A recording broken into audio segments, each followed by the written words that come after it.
इस जननायक कर्पूरी ठाकुर जयंती समारोह भव्य तिरंगा यात्रा समारोह का अध्यक्षता कर रहे हमारे छोटे भाई मुखिया श्री दुर्गेश ठाकुर जी और संचालन कर रहे हमारे गार्जियन नाना श्री हीरालाल ठाकुर जी। कर्पूरी जी के जीवनी पे सभी लोग बात कर रहे हैं, हम लोग देख रहे हैं। कर्पूरी जी के रास्ते पे तो हम सबको चलना चाहिए, लेकिन कर्पूरी जी के सपनों को पूरा करने के लिए सबसे बड़ी बात है कि हम लोग को एक होना पड़ेगा। और एक कैसे होंगे हम लोग, उसके लिए सबसे बड़ा चीज है कि आर्थिक स्थिति और शिक्षा, ये दो चीज को मजबूत करना होगा। जैसे अभी हमारे समाज में देख रहे हैं, ये जो इसको कहा जाता है जौरा प्रथा, हम देख रहे हैं अभी भी हमारे समाज में जौरा का प्रथा चल रहा है, अभी तक चल रहा है। समाज के बहुत सारे गणमान्य लोग हैं जो इस सिस्टम से जुड़े हुए हैं, अपने आप से मतलब इस धंधा को कराते हैं और नकदी नारायण ले लेते हैं। क्या ले लेते हैं? नकदी नारायण। लेकिन हम लोगों को, हमारे समाज को 1 केजी अनाज पे, 10 केजी अनाज पे, 20 केजी अनाज पे 1 साल खटवाते हैं। अब जो आदमी 1 साल 20 केजी 40 केजी अनाज पे 1 साल खटेगा, क्या वो अपने बच्चों को शिक्षा दे पाएगा? कभी जीवन में कभी शिक्षा नहीं दे पाएगा। मेरे भाई, आप लोगों से मेरी विनती है, निवेदन है, जो भी हमारे समाज में गरीब परिवार के 90% लोग तो हमारे समाज के लोग गरीब ही होते हैं। 90% हमारे 95% हमारे समाज के लोग गरीब होते हैं। और जो इस पेशा कार्य को कर रहा है, शादी विवाह और गृहस्थ का काम जो लोग कर रहा है, वो लोग गांव में जाए तो तय करके काम करे कि हम 5000 रुपया ले, तब तारा बेटी और बेटा के विवाह कराए। जब 5000 रुपया 3 दिन में हमारे पॉकेट में आ जाएगा, तब हम अपने बेटे का प्राइवेट स्कूल में शिक्षा दे सकेंगे। जब पैसा ही नहीं आएगा मेरे पास, तो हम अपने पुरखों के आदर्शों पे कैसे चलेंगे, कैसे शिक्षा लेंगे? तो सबसे जरूरी चीज है कि जो ग्रामीण स्तर पे हमारे समाज के लोग, शहरी स्तर पे तो हमारे समाज के लोग समझ रहे हैं और वो पैसा का डिमांड कर रहे हैं कि हमको शादी विवाह में पैसा नगद चाहिए। 3 दिन का होता है, काटा मटकोर ब्याह और विदाई होता है। बुला कोई मत करिएगा, समाज का ही बात है। 3 दिन का जो होता है, हमको 5000 रुपये चाहिए, 10,000 रुपये चाहिए, 20,000 चाहिए, डिमांड करके ले लेते हैं। और जो डिमांड नहीं करता है, कहता है कि फलनवा जी हमारे बहुत करीबी है, चाचा जी हमारे के माने नहीं, हमारे पटदार है, हमारे पड़ोसी है, वो अपना हितैषी बना जाता है, लेकिन उचित उसको मजदूरी नहीं मिलता है। उचित उसको मजदूरी नहीं मिलता है, वही आगे पीछे घूमते घूमते उसका जिंदगी बर्बाद हो जाता है। तो आप लोगों से फिर एक बार निवेदन करेंगे कि आप लोग जो भी हमारे समाज के लोग इस काम को कर रहे हो, हम अभी देख रहे हैं अपनी आंखों से कि हम लोग को लग रहा है कि 80% लोग इस काम को करता है, कुछ ही % लोग अमीर है भाई ना हमारे समाज में। लेकिन जो लोग इस काम को करता है, आप लोग मजदूरी लीजिए। आप लोग से निवेदन है मेरा कि मजदूरी तय कीजिए कि हम शादी में 5000 रुपये लेंगे, तब आपके शादी कराएंगे।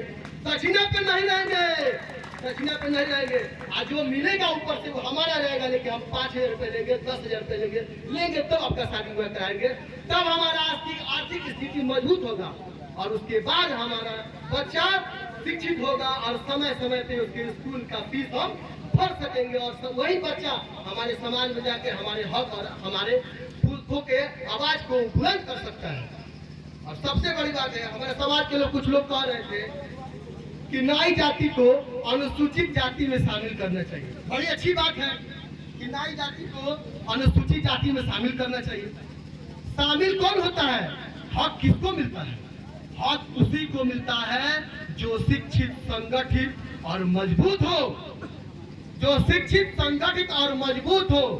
हम लोग अपने आप को संगठित करते हैं, लेकिन हम लोग बिखरे हुए हैं।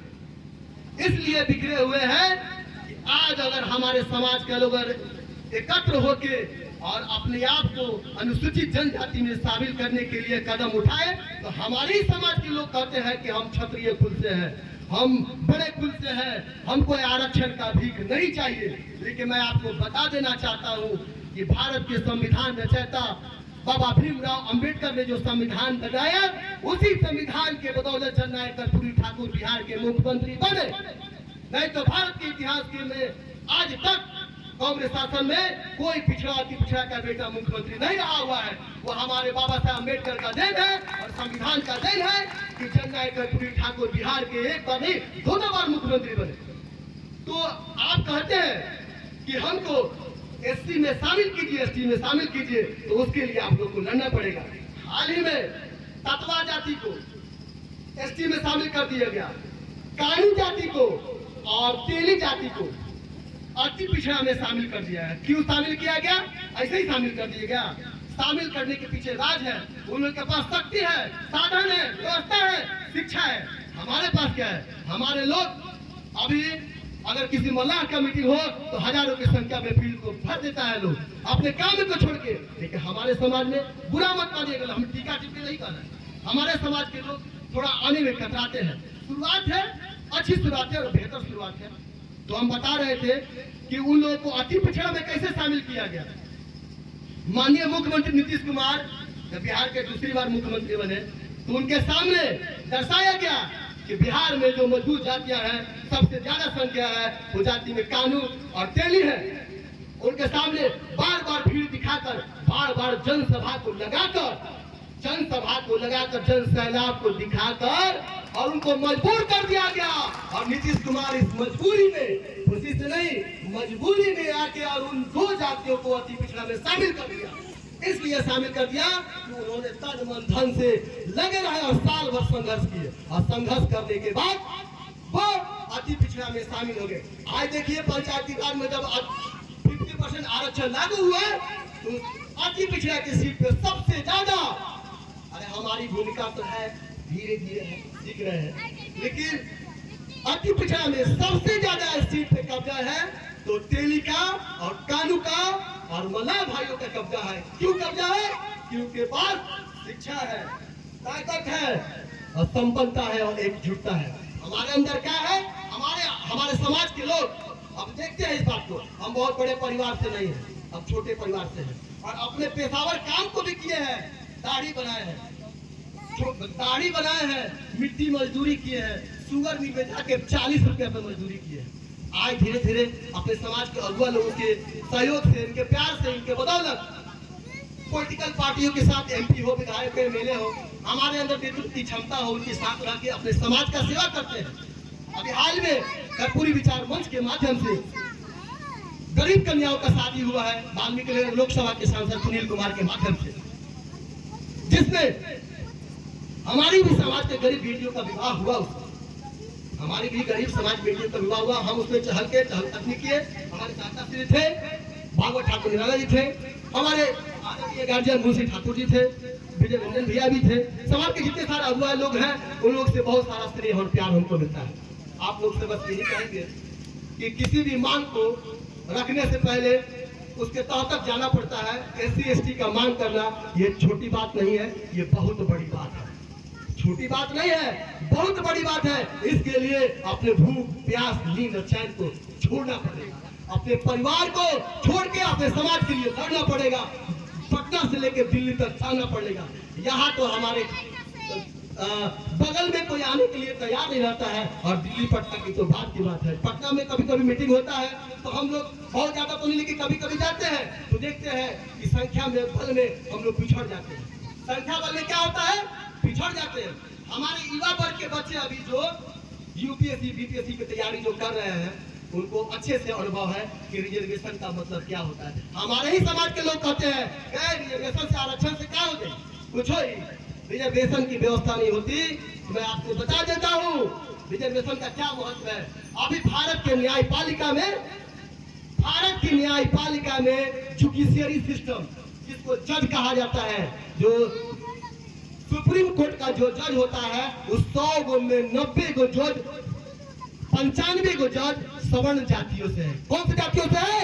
सवर्ण जातियों से, बड़े जातियों से। हमारी और आपकी भूमिका उसमें नहीं है। क्यों नहीं है? आप तो कहते हैं कि आरक्षण ठीक है, अरे वो ठीक नहीं है, हमारा हक और अधिकार है, क्योंकि हम इस भारत के मूल निवासी हैं। हम इस भारत के मूल निवासी हैं, ये हमारा अधिकार है, ये हमको लेना है अपने अधिकार को। लेकिन यहाँ वर्ण व्यवस्था के नाम पे हमको पीछे करके रखा गया है। वर्ण व्यवस्था के नाम पे हम लोग को पीछे करके रखा है। मैं आप लोगों से निवेदन करता हूँ कि आप लोग कहीं भी रहिए, सबसे बड़ा अधिकार लोकतंत्र में वोट देने का अधिकार है। और मैं अपने आप में गर्व करता हूँ कि हमको वोट देने का तरीका है। पूछिए कैसे? लोग पार्टी को वोट करता है, कोई भाजपा को वोट करेगा, कोई कांग्रेस को वोट करेगा, कोई आरजेडी को वोट करेगा, कोई जेडीयू को वोट करेगा। लेकिन वोट देने के बावजूद भी क्यों चंद लोगों का ही कब्जा रहता है सभी पार्टियों में? बता दीजिए। वोट देने के बाद भी चंद लोगों का कब्जा रहता है। इसलिए कब्जा रहता है क्योंकि वोट देने का लूर है, वो आपको वोट नहीं देते हैं। आप किसी भी पार्टियों में रहिए, भाजपा में रहिए, कांग्रेस में रहिए, आरजेडी में रहिए, जेडीयू में रहिए, किसी भी पार्टी में रहिए, आपको वो वोट नहीं देते हैं। इसी तरह आप लोग भी समझिए, आप लोग भी समझिए, अपने लोगों को वोट कीजिए, अपने समाज के लोगों को वोट दीजिए, चाहे किसी भी पार्टी से हो, चाहे किसी भी संस्था से हो, अपने लोग को वोट कीजिएगा। अपना लोग जाएगा, अपना लोग जाएगा। हो सकता है कहीं आपसे बैर हो, चाचा से बैर हो, उनसे मेरा प्यार हो, इनसे बैर हो, उनसे मेरा प्यार हो, लेकिन हमारा न बैर है, आपका बैर नहीं है। आपके भी संबंधी हो सकते हैं, आपके भी संबंधी हो सकते हैं, उनसे 10 आदमी को फायदा हो सकता है। अगर हम जीतेंगे, अगर विधायक बन जाएंगे, तो हो सकता है इनको फायदा नहीं, हमारे दुश्मन हो, लेकिन हमारे 10 संबंधी हमारी जाति से है, उसको तो फायदा होगा ना। तो कहीं ना कहीं से हमारे समाज को फायदा होगा। पहली बात, वोट देने का अधिकार सबसे बड़ा अधिकार है। हम कभी भी वोट देते हैं तो अपने लोग को, अपने लोग हमारे नहीं है तो हम अपने पिछड़े लोग को वोट देते हैं। पिछड़ा नहीं है तो अति पिछड़ा को वोट देते हैं, अति पिछड़ा नहीं है तो हमारा करीबी जो है, हमारा सुनने वाला लोग है, उसको वोट देते हैं। क्योंकि सारी पार्टियां आएगी, वोट लेगी और चली जाएगी, और आपको ये थमा के चली जाएगी, ठेंगा थमा के चली जाएगी। आप बताइए, भारत में अति पिछड़ी की आबादी, अति पिछड़ा का आबादी 35% है, सिर्फ अति पिछड़ा का आबादी 35% है, और 10% आरक्षण सवर्णों को मिल गया। ये कहाँ की राजनीति है? आप हमको बताइए। अगर आप लोगों में एकजुटता होती तो आप लोग को 40% आबादी केंद्र में मिलती, सिर्फ अति पिछड़ों को मिलती। लेकिन हमारे में कमी है, हमारे लोग पार्टी को वोट देते हैं, फलाने जी ये कर दिए, चिलाने जी ये कर दिए। अगर भारत का संविधान नहीं होता तो जननायक कर्पूरी ठाकुर जी को भारत रत्न नहीं दिया जाता, नहीं मिलता, कभी नहीं मिलता। ये संविधान का देन है, और संविधान से ही हम लोग सब कुछ सुरक्षित है और सब कुछ सेफ है। इसीलिए आप लोग से मैं निवेदन करता हूँ कि ये जो चौरा प्रथा है, उसमें आप लोग चौरा लेने वाला सिस्टम खत्म कीजिए, पैसा लेने वाला सिस्टम कीजिए। क्योंकि पैसा रहेगा तबे बाबू और भैया कहलाइएगा, और पैसा ना रहेगा तो वही लोग अपने आप को कहता है कि पंडित जी के दक्षिणा दे दी, हजाम के दक्षिणा दी, ठाकुर जी नहीं कहता है लोग। ये समझने वाली बात है। अपने आप को देवता और पंडित जी कहलाते हैं और दूसरे को हजाम के दे दी। ये सब बहुत सोचने वाला चीज है, और ये लोग हम लोग गौर करके निकल जाते हैं। तो आप लोग से विनती है कि वोट दीजिए तो अपने लोग को दीजिए। और हमारे कर्पूरी जी ने एक बात कही थी, हमारे कर्पूरी जी तो हमारे आदर्श है। हम बहुत सारे सभाओं में घूमते रहते हैं, बोलते बहुत कम है। आज पहली बार हम माइक लिए हैं और बोल रहे हैं, इतना देर तक बोल दिए। कर्पूरी जी कहते थे कि अगर अकल नहीं है, हमारे समाज के लोगों को मैं कहना चाहता हूं अपने माध्यम से, कर्पूरी जी कहते थे अगर अकल नहीं है तो नकल करो, शकल और सूरत बदल जाएगी। अकल नहीं है तो नकल करो। इसलिए कह रहे हैं कि वोट देने का जो तरीका है, वो लोग कभी आपको वोट नहीं देते हैं, उन लोगों से आप लोग सीखिए। आप लोग अपने भाई को, अपने पिछड़ा को, अपने अति पिछड़ा को वोट दीजिए। आप लोग का सत्ता आएगा, आप लोग का सरकार बनेगा, चाहे पार्टी किसी की हो, और आपकी सुनी जाएगी। और आप एक बन के रहिए और नेक बन के रहिए। इसी शब्दों के साथ मैं आप तमाम गार्जियन लोगों का और तमाम भाई बंधुओं का मैं दिल से बहुत बहुत हृदय से धन्यवाद देना चाहता हूँ कि छोटे से बालक को बोलने का मौका मिला। इसी के साथ जननायक कर्पूरी ठाकुर अमर रहे, जननायक कर्पूरी ठाकुर अमर रहे। नई समाज जिंदाबाद, नई समाज जिंदाबाद। बहुत बहुत धन्यवाद, बहुत बहुत